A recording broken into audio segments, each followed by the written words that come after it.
طريقة زرع البصل من دون شتلة ببصلة التقلية بالشكل اللي انتم شايفينه ده. دلوقتي قدامكم هنا بصل، نفتحه ونشوف قدامكم الوضع عامل ازاي. بالله بس بالمية بالشكل اللي انتم شايفينه ده. دي بصلة جاب البصلة الصغير بالشكل اللي انتم شايفينه ده وزرعها كده. تبدأ تحط عليها رملة وتسيبها هتطلع معاك بالشكل ده. بص الجذور بالشكل اللي انتم شايفينه.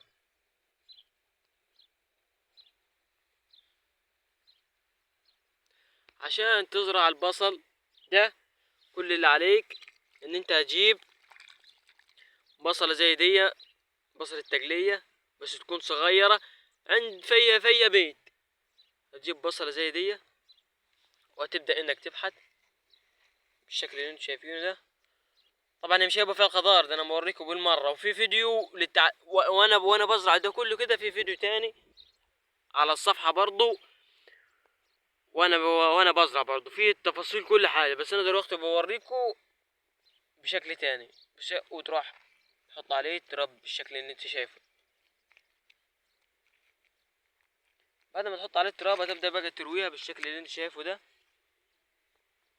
وهتبدأ تخدر معاك بشكل طبيعي وجيد من البصل.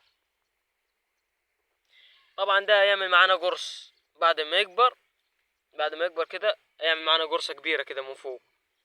القرصة الكبيرة دي بتبقى بيضة.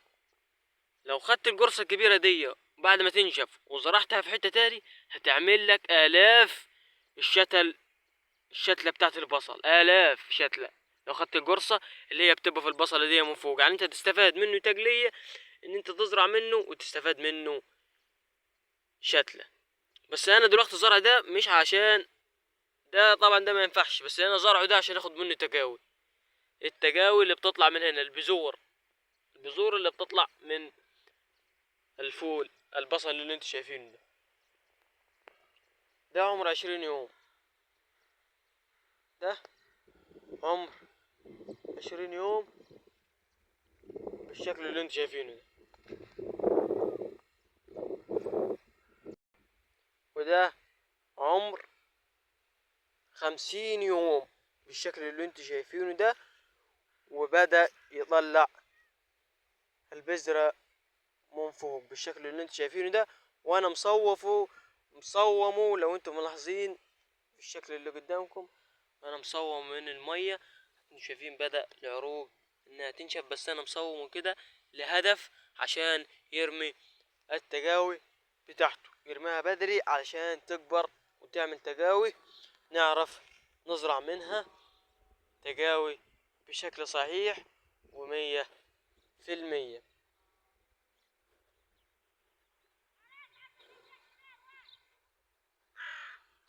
بالشكل اللي انت شايفينه ده.